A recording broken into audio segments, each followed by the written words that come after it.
Oh, little Canon. You mean well. You mean well at heart. You don't try on purpose to ruin people's lives. You do end up doing that. But it's not like by design, or is it? Already? It's just the intro, man. Give me a break. It's the morning. I haven't eaten. The Canon's good. It's light. It's a lightweight camera. It's cheap. It's good for beginners.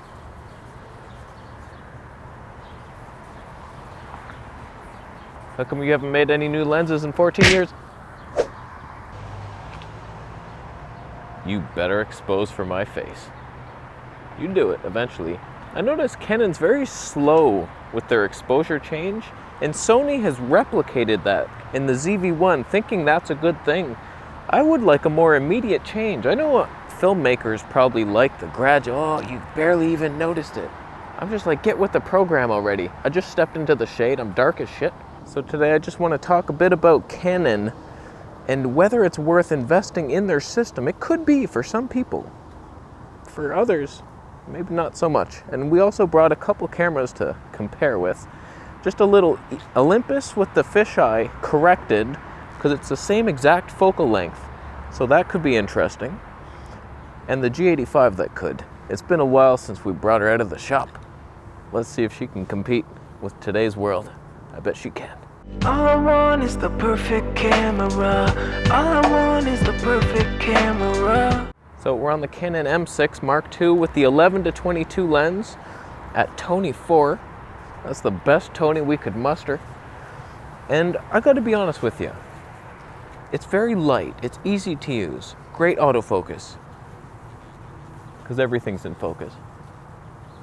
There's a squirrel. If you put the Sigma 16mm Tony 1.4 on this camera, in your studio or your living room area, you'd get a decent look. It'd be great, why not?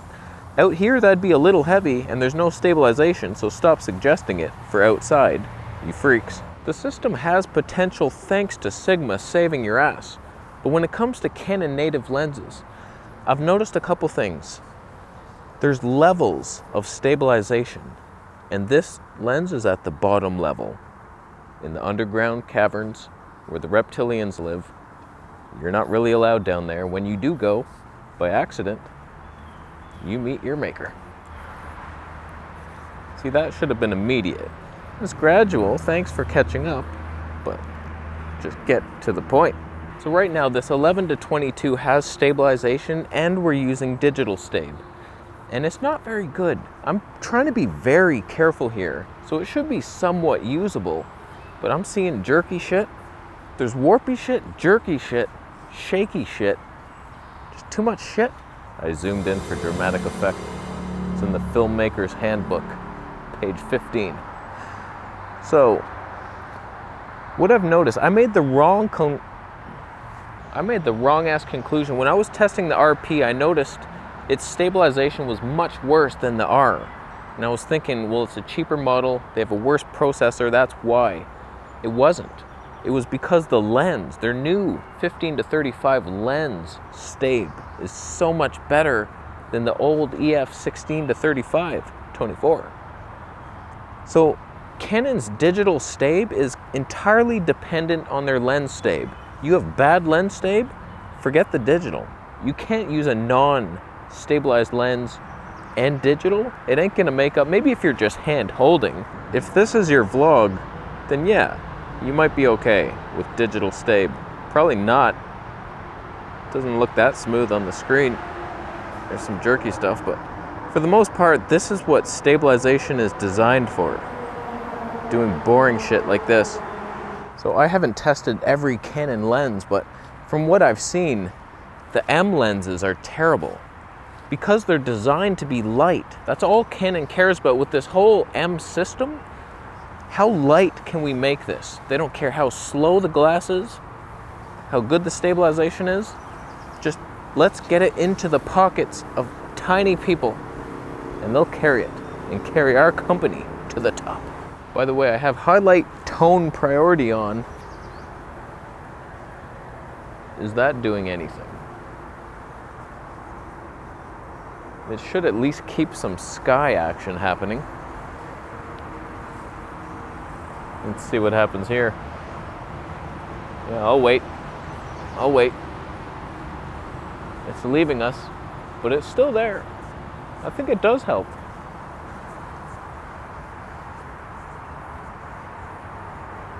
So the camera itself, the M6 II, flip-up screen, good autofocus, has the digital stab in there if you need it. It's light, pretty affordable. It's a good camera, but I find it hard to get excited about any of their lenses. You look in the Canon M Lenses, it's like, this is one of the worst lenses I've tested. The stab is terrible. I think the kit lens would have been better. Camera Canada offered me that kit lens. I was like, nah, bro, you rookie. We need the 11 to 22, that's wider. I should have taken that kit lens. Oh, thank you, Camera Canada, for sponsoring today's video. They're just getting me so much gear. Let's all go to Camera Canada. We've got more stuff on the way. So I find it hard to get excited about this system because there's only those Sigma lenses and you can't really vlog with them. It's just for the studio. Would you get this for the studio? Like, all its lightweight goodness doesn't matter on a tripod. Like, who cares? So it's boring. If you just stand still, stabilization is pretty good, but you want to pick it up a notch. In fact, let's test it versus the Olympus fisheye, 8mm of course. So here we are. We're walking along a grassy field. I want to make sure to walk in the same direction. Last time I did the test, I'd walk this way with one camera and then back against the sun with the next camera. So no, I'm going to walk back with the Olympus and we'll do the same walk. Which is more stable? Better be the Olympus, I swear to God. Wow, we're at 16,000th of a shutter speed dealing with that sun. So we're on the Olympus, 8mm fisheye, but I've corrected it. If we suck it back in, bad things happen. So get it back out there. And just on a side note, in DaVinci Resolve, I do that fisheye correction. It keeps the Cinema 4K bars. Very nice. Whereas in Premiere Pro, like, it just bigs up the thing. Like, it just stretches everything. It's like a crop. You don't get nothing. So DaVinci is much more refined. It's better. I still prefer Premiere Pro. It's easier. That DaVinci. So who's winning at life? We are in Cinema 4K over there. That can't be good. That was a rookie mistake. Canon R on your left. That's not the camera. That's another mistake. Oh boy, this is not going well. Canon M6 on your left, Olympus on your right. Who has the more pleasing life? I seem better exposed on the Olympus. Better reds. I notice Olympus has the reds. They do red right. Canon's more of a pink. It's a little unsaturated. That's my fault. A lot of rookie error today. How we doing? Who likes this situation better? Neither is the answer for now. Oh, Canon's finally doing it. Olympus, zero desire to change. That's one thing about Olympus. Their exposure sucks. At least the way I do it. I don't know how to do it. There's 15 menu systems deep and maybe you'll find it. Yeah, Canon's definitely doing better. So that's the thing. Every camera has its faults and its pluses, and there is no perfect camera. Like, if you guys married each other, you might have something. I doubt it. You'd have a freak baby with bent arms. Freak baby bitch. It's your problem. Inbred freak. This lens is a little heavier, and it's kind of unfair because it's a 1.8 prime versus a 4 to 5.6 zoom. What a nerd. We can get some tone net. A little bit of tone net. The real question is, can the G85 still remain relevant in 2095? May the autofocus gods trust my soul.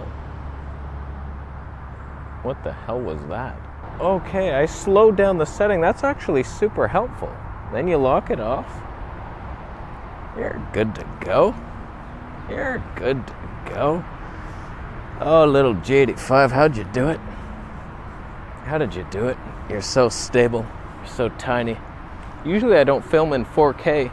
A little bug landed on the lav mic because it crops in a little bit more. But we have the longer tripod now. Is it doable? We can extend it further. But then you'll have to readjust the focus again. Oh yeah. Oh man, setting that focus speed to slow really changed everything. What a fantastic little camera. You can't beat it. You just can't beat it. I've tried. It's funny, like today, if we're just going by ease of, we're a little overexposed. We're clipping a little bit. That's one of your problems, but you don't mean to do it. Oh my God.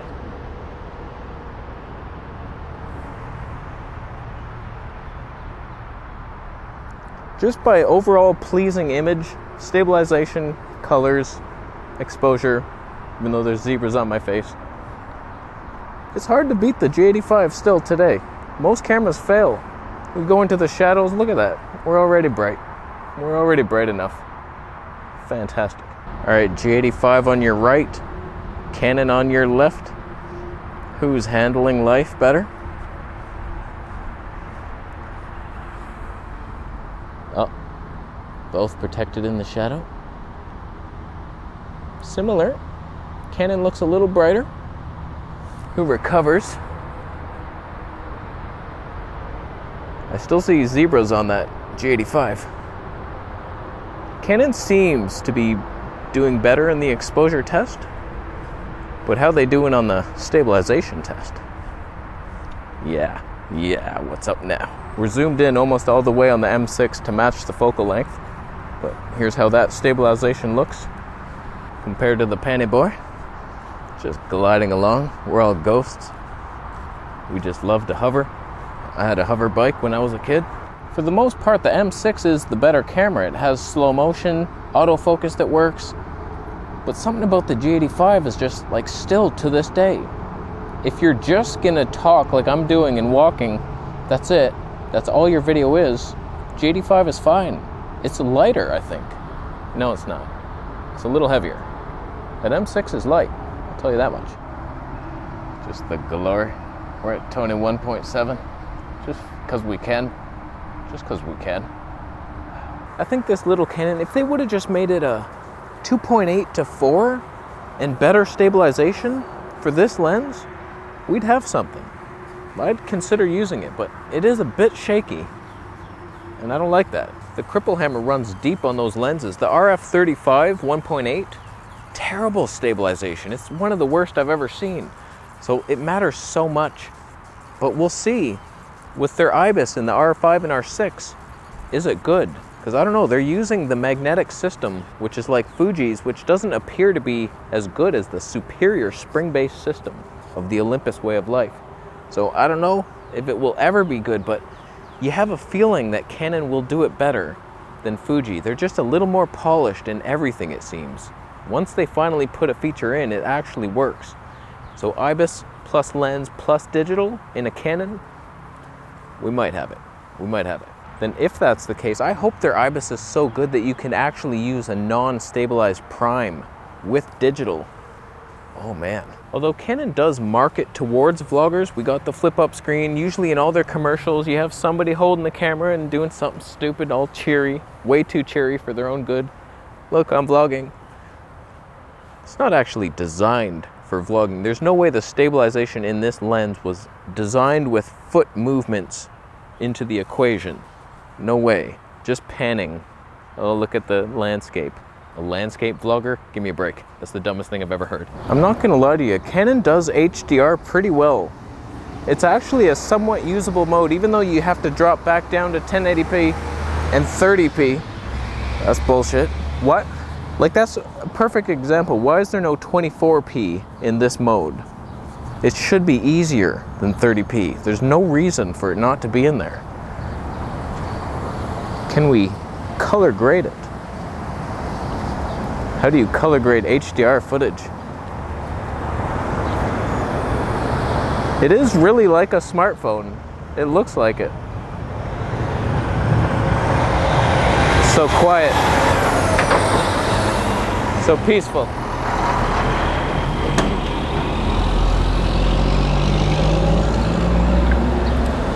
No digital stable allowed.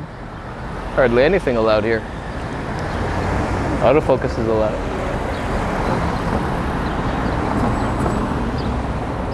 Oh. We're allowed to walk.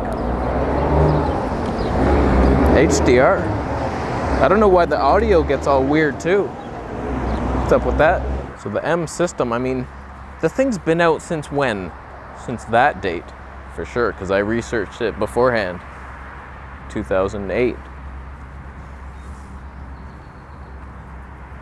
So they haven't come out with new lenses. Their last one was that 32 mil or something, and it's like, that's garbage. It's a piece of garbage. When are they ever going to make a new lens for this? I doubt they will. Why would they? So it feels like a dead system to buy into, even though it has some fun features. I haven't even tested the slow-mo yet. Oh my God.